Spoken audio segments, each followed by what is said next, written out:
What's good, everybody? It's your boy Rexonmax, and today we're actually going to be talking about all of this Smash, Nintendo, Panda Global, Smash World Tour stuff that's going on.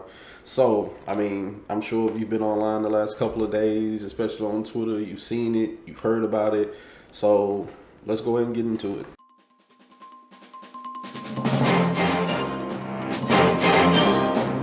Well, first of all, we want to say, usually here at TVFGC, we don't really discuss any of the drama and all that other stuff.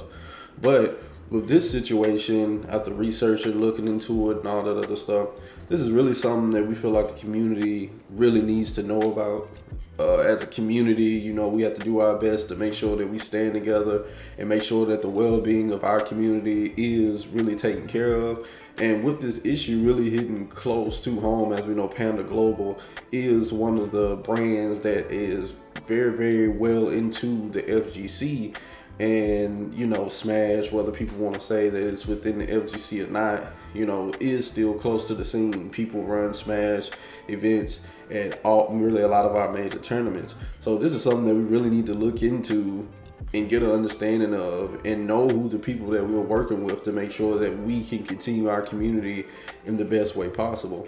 So it really starts here. Smash World Tour 2022 released a tweet saying the upcoming Smash World Tour championships in the entirety of the Smash 2023 Smash World Tour must be canceled. Now, this took everybody for a loop, of course, of wondering why this was. So clicking on that link, we're kind of going to do like a TLD on this. We're just kind of going to hit the high points so this video is not too long to make sure that you can, understand what's going on.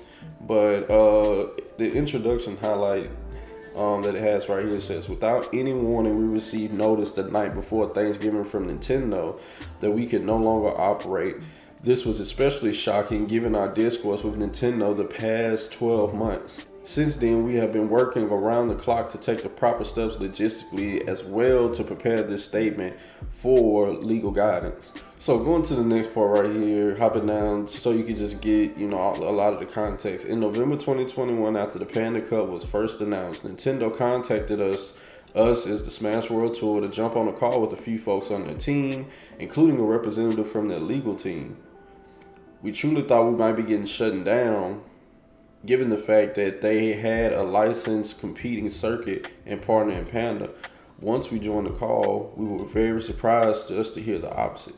They made it clear that Panda's partnership was not exclusive and said it had not gone unnoticed, that we had not infringed on the IP regarding game modifications and had represented Nintendo's values very well. So basically, Nintendo got on the call and said, hey, we want to work with you guys too.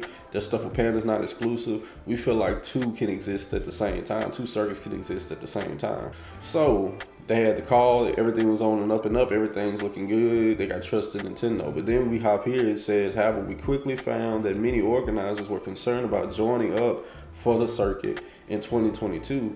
They told us they had been told by Alan, the CEO and co-founder of Panda, that we were going to be shut down and we were not coming back in 2022. Of course, this directly contradicted our conversation with Nintendo, but we felt we could not defend ourselves properly to organizers because we felt that our conversation with Nintendo should be kept private until seemingly imminent a licensing deal. So they hadn't received a licensing deal just yet. Stuff were in the works, they were in communications, they were getting it done.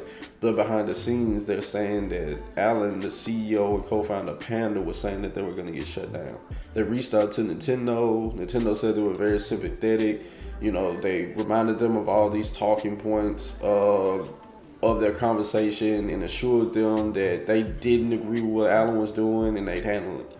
Now, after this, they said they went on ahead and they put in their licensing application for 2022 after working with Nintendo to best meet their specifications. But unfortunately, the attempts from Panda to undermine the Smash World Tour did not stop, as the CEO continued to tell organizations we were definitely not coming back in 2022, and if we did, we'd get shut down shortly after the announcement. Furthermore, organizers were told that their individual events would be at risk if they were on the Smash World Tour. A few organizers told us directly as the primary reason that they did not participate in the tour this year, which we completely understood. We did not want organizers to feel it would be any risk to join the Smash World Tour, even if we believe that behind the scenes everything was okay based on what Nintendo had told us directly.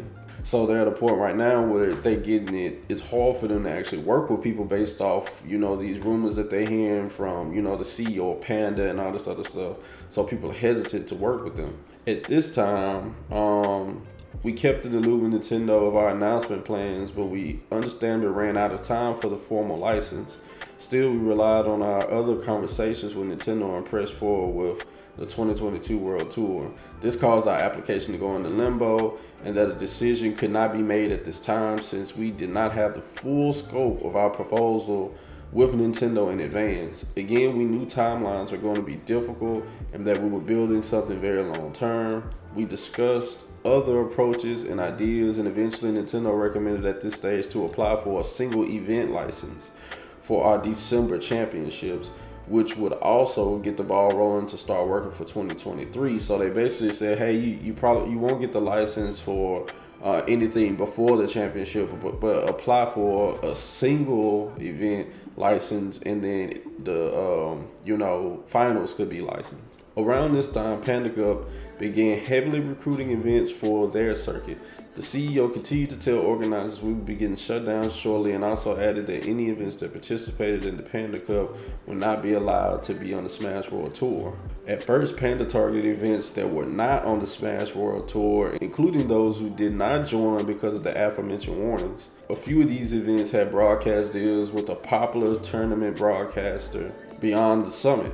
So a lot of people know Beyond the Summit. They're also someone that's heavily involved in the Smash scene with throwing tournaments. The CEO of Panda wanted broadcasting rights to be included as part of the deal of the events joining the Panda Cup. Most of the events refused to break their contract, so Panda approached Beyond the Summit directly to try to get the rights released. Beyond the Summit had very little motivation to give up the broadcast rights for free, so they declined to get involved, causing the CEO of Panda to escalate things quickly. We were told he made a variety of threats to Beyond the Summit, including shutting down their Smash operation in 2023 if they did not eventually join Panda Cup. After BTS held firm, the CEO of Panda warned that they would get Nintendo directly involved, putting broadcast rights for all tournaments in jeopardy. So this is the first part where we're seeing it seems like Nintendo and Panda might be working behind the scenes together. Now the Smash World Tour in their statement don't say that directly. They don't allude to it. They're just telling their story. But from reading this, you can kind of get that from this. In the end, most events with Beyond the Summit broadcasting contracts chose to side with Beyond the Summit and did not join Panda Cup after all the turmoil. So during this, we still kept an open line of communication with Nintendo as we prepared our submission for our championship event. We also expressed our serious concern with how Panda was talking to community organizers and that lack of ethics in how they approach Beyond the Summit. Again, they were reassured that the CEO of Panda does not speak for Nintendo. After many events declined, Panda had no choice but to pursue events that were already on the Smash World Tour, meaning that they would have to drop off the Smash World Tour mid-season to join Panda Cup. For many organizers, this was a deal breaker as they saw no reason that their event could not have points count towards both circuits. At this point, Panda Cup was not left with many events for the circuit. However, at some time in April, the exclusivity rule changed and events became eligible to be on both Smash World Tour and Panda Cup. Additionally, multiple events were issued Nintendo licenses very quickly after the events were publicly announced. This caught us by surprise because we were repeatedly told by Nintendo that this was not possible. Alright, so now we've made it to before the big shutdown, and they say Nintendo once again reassured us nothing had been decided yet and apologized for how long the process had taken.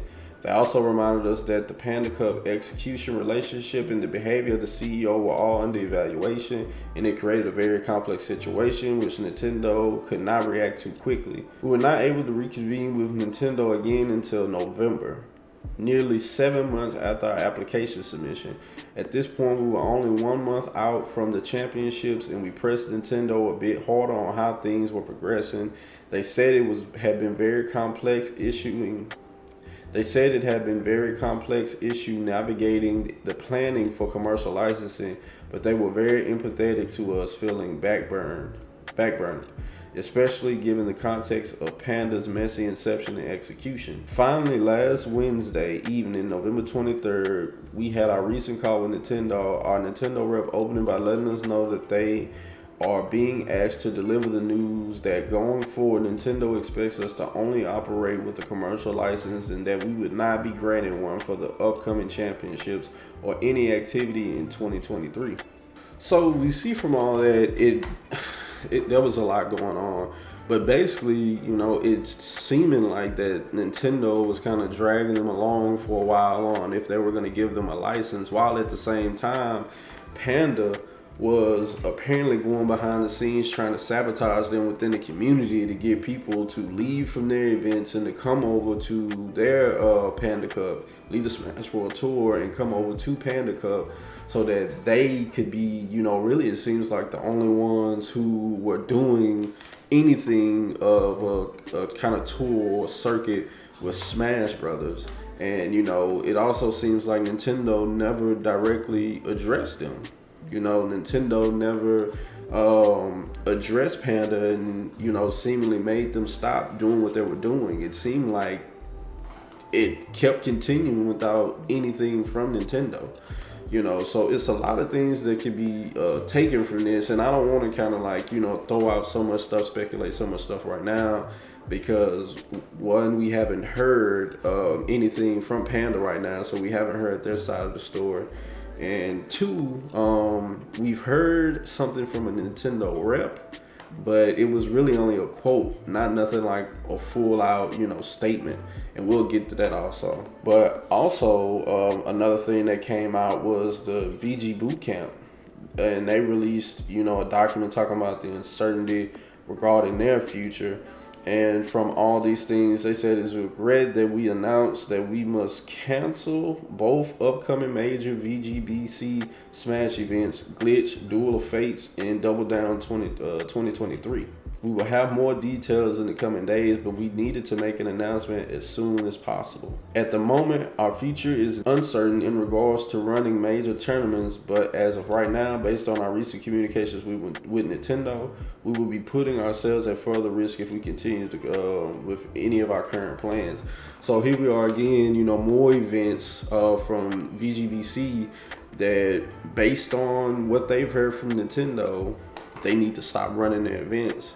And this is I tell you what, like, out of all of this, I think who's gonna come out this the worst is probably Nintendo. Well, I don't want to say they're gonna come out the worst, but let me just say this: Nintendo is gonna is seeming like they're gonna have a horrible reputation because of this. I mean, they've been known to not care about what's going on in the Smash community at all. They seem like they really just don't care. They cease and desist and stop so many tournaments throughout the years. It's crazy. So they already had that reputation, and now this comes out. I mean, it's crazy, and it does nothing but seem to validate what we already knew. But this is epic. This is like, on an epic proportion, because many people might take this as sabotage. But then Kotaku, they originally released an article talking about Nintendo shuts down the Smash World Tour, but Nintendo rep actually reached out to them after this article was released and gave them a update on what they felt about everything. Update. A Nintendo spokesperson tells Kotaku, unfortunately, after continuous conversations with Smash World Tour and after giving the same deep consideration we applied to any potential partner, we were unable to come to an agreement with Smash World Tour for a full circuit in 2023. Nintendo did not request any changes to or cancellation of remaining events in 2022, including the 2022 championship event. Considering the negative impact on the players who were already planning to participate, Now, Smash World Tour actually came back and they responded to that. And they said, we did not expect to have to address this, but Nintendo's response via Kotaku has been brought to our attention. We are unsure why they are taking this angle, especially in the light of the greater statement and all that it contains, to reiterate our official statement. And they reiterated, what they said about how, everything went with the licensing deal and how they were told that they weren't able to do anything without a licensing deal from Nintendo. We received this statement in writing from Nintendo shortly after our call. It is Nintendo's expectation that an approved license be secured in order to operate any commercial activity featuring a Nintendo IP. It is also expected to secure such a license well in advance to any public announcement. After a further review, we found that the Smash World Tour has not met these expectations around health and safety guidelines and has not adhered to our internal partner guidelines. Nintendo will not be able to grant a license for the Smash World Tour Championship 2022 or any Smash World Tour activity in 2023. They said, to be clear, we did not even submit an application for 2023, and yet the licensing application was for 2022 championship submitted in April. So they've come back and basically saying they don't know why Nintendo is basically saying this, because they basically saying that we didn't tell. Nintendo's basically saying, well, we didn't tell them for the council. And then, Smash World Tour is coming back and saying, yes, you did. You told us that we're not going to give you a license and you can't go forward doing any event if you don't have an official license to run Nintendo IP. So, again, we have back and forth. But, so we already have two people that's coming out and saying that Nintendo and Panda might be doing this. We have the Smash World Tour and we had the video game boot camp.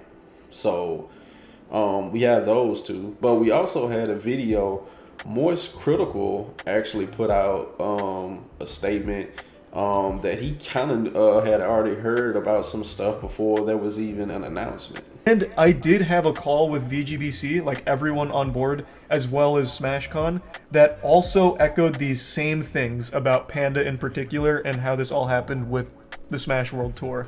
So I did know this was coming at some point today. I just didn't know it was this bad.